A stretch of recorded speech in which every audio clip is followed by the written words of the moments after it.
Hi, just a second channel dumpster dive-in teardown video because I posted this on Twitter. You got to follow me on Twitter if you want to see like all my latest finds in the dumpster room and stuff like that. That's where I post them, and they often don't make videos. So anyway, a few people said, yeah, we wouldn't mind seeing a teardown of this. Most people said, oh yeah, it's pretty useless, or it's worth a couple $100 on eBay if you really could find somebody to buy it. Anyway, it's an Avaya, I don't know how you pronounce that, IP Office 500 V2, and it's an IP phone switch, and there were a box of phones down there as well, which I didn't bother getting.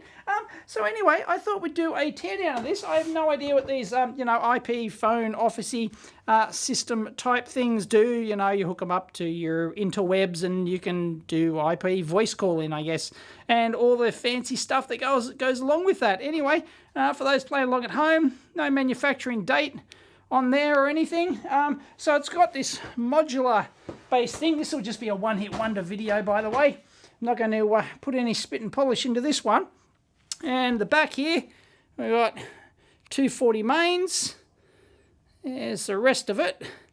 SD card, optional SD. So we need a system SD card. That's a nice little plastic latch. You just swing that aside.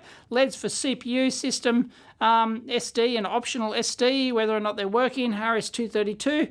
There's audio, so I guess maybe that can go into like a PA thing or something. LAN, WAN, and expansion stuff. So anyway, let's take this thing apart and see what's inside. I've taken a few screws off the bottom already, but I haven't taken a peek, as is with all my teardowns. No, even though sometimes you see me cut and then lift the lid off, I cut because I'm trying to keep the length of my videos down, but I actually don't peek inside there. Maybe some people think I do, but no, I don't, because I want my reaction on the video to be, the actual genuine reaction when I open the thing. And I usually, something instantly like takes my eye, and then like you can't, if you have a peek, it just sort of like ruins that. And I think people can probably tell. And here we go, ring light Flynn. Oh, look at the light pipes. There you go. It's the first thing I noticed, because it's the first thing I saw. But anyway, yeah, light pipes, of course. Right angle light pipes. That's how you get your leadedy doodahs out to you from the bottom of the board there. There you go. Oh, where's my poker? I lost it. Good thing I have a whole bunch of them. Got multicolored ones too, but I really like the yellow ones because it shows up on the camera really well. Anyway, so just a little like 1206 LED on there goes up. That gives you your indication for your RJ45 down there, whether or not you got your phone connected. Don't know what's on these boards. We'll have to take those out to have a squiz. Anyway, let's have a look at the rest of it. That's a nifty looking power supply, open frame jobby. See, that'd be pretty grunty. That's a Delta. Somebody said this would have a good power supply in it, and they weren't wrong. Oh, hang on, my iris isn't set, so some of the things are out of focus there. If you don't know, my neutral density filter's on. What? It's saying ND1. What? This camera's weird. Anyway, I generally shoot at a, hello, iris. There we go. Oh, there we go. Right. I was telling me to put the filter on. That's what it was. Anyway, I generally shoot at like a fixed, I'm at f8 at the moment, so that gives better depth of field. Let me just turn the iris off. This is f6.2, and that's automatic. If I go all the way down, this is as low as it goes at this zoom range, f3.7. So you'll see that this is in focus, this is out of focus, okay? Because I can, change the focus point for that by just touching the screen. I can muck around and, like, if I touch the LCD to... I know this isn't part of the teardown, but, this is second channel shit. Anyway, so that's at f4, and if I manually increase that with my little wheel here, this is f5.6, f6.8, you'll find that things, f9.6, and it probably, yeah, f9.6, everything, f10, everything starts coming into focus. But unfortunately, the problem with that, oh, that's actually max f11. That's 15 dB gain. That's not too bad. Depends on your lights, of course. If I turn my studio lights off, and it's, yeah, no, it's still 15 dB gain. Oh, there you go. Anyway, hang on. There you go. Oh, I see enough all now with f11. So, anyway, that's just a video thing. Anyway, somebody said there'd be a good power supply in it, and Delta, of course, makes some pretty schmick power supplies. Nichicon caps in that, baby. Check that out. So that's pretty good. Set my iris back to where I was. There you go. Yeah, so that looks really nice. So you could use those with one of those, you know, RD Tech or other power supplies. I like that vertical riser board in there with the heatsink on the back. Look at that. Big ass inductor. Is that another big ass inductor there? And those big beefy looking ceramics there. Big tall vertical ones. And yeah, that's look, that's actually a right angle. Is that a right angle job? Wow, it is.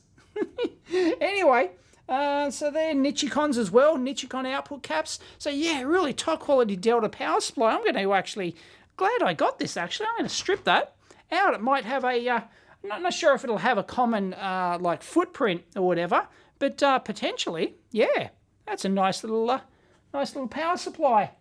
Oh, minus, what? That says minus 110 volts, I swear. That says minus 110 volts. What the heck? What the heck? Minus 28.5, minus 48. Okay, so we've got power over Ethernet thing for the 48. And there'll be other ground. You can't saw, that doesn't say anything. Minus 28, minus 48, minus 110. Why does anyone know why it needs 110 volts? Please leave it in the comments down below. That is bizarre. But yeah, copyright 2013. There you go, CPU V2. But this is a pretty serious bit of kit. Actually, got a Xilinx Spartan there. Got some Broadcom chipsets over there. Yeah, par for the course. Got some firmware stuff there with the stickers on it, and we've got a Freescale applications processor. That'd be, you know, some sort of specific applications processor. A lot of termination resistors all the way around. Look at that. Geez, they're serious. These things really probably moving some info. Got a looks for all the world like a super cap. Is that? Let me have a look. What does it say? That's a 5.5 volt, 0.47 farad super cap. So yeah, lots of salvageable parts in this. This is really actually quite nicely designed and built. So these cards here, let's take out these. There goes the case, no wuckers. And no, I couldn't be bothered selling this. Like it, you might get. Somebody said, they're worth like $200 on eBay, but that's if you can find somebody who wants it, and then you got to pack and ship a large thing. Basically, it's a pain in the ass if it doesn't fit in a envelope. If it doesn't fit in a satchel thing, because I got tons of satchels here. I'm packing and shipping all the time, and if I can eBay something with a satchel, that's just it's too easy. But there you go. And like Flynn, got some. Yeah, there's some trannies. Get a number on that. There you go. What do we got down here? I'm not going to look up part numbers. I can't read those on the camcorder screen. Can barely see them with the Mark II eyeball. And little BGA. No, is that it? Yeah, that's a BGA jobby down there. And whatever that is. So, yeah, I don't know. That's just an expansion. No, it's not an expansion board of that. They are different beasts entirely. They got their own branded chippy there, but so who knows? Is that like that? like a PLCC soldered down like that, you got to think that this, like, maybe based on an older design or something like that, perhaps, and they've had that chip for like, 10, 15 years or something, and they're just reusing it. Because, maybe they, they rolled their own custom silicon, or it's, some other, just a rebadge, resilked thing. TMS 320 fanboys go wild, of course. So, yep, TMS 320, no surprises for finding DSP in a voice processor thing like this. So this probably, is like a multi-DAC thing, which an ADC and DAC thing, which, possibly like interfaces to the phones or whatnot. And then the DSP processes that. That'd be my guess. Oh, yeah, sorry, I don't know. That's the DSP. Don't know what that one is. Yeah, some nice little surface mount caps there, but, look, nice little boards to put in your junk bin. And, yeah, I really only want the power supply out of this sucker, though. So, anyway, leave it in the comments if you do think it's worthwhile selling this, but I like that power supply. That's neat. So that's all she wrote. So there you go. How much are these things new? If you know, leave it in the comments. I'm sure it's many thousands of dollars for something like this. It wouldn't surprise me if it's like, $3 or $4 grand or something like that.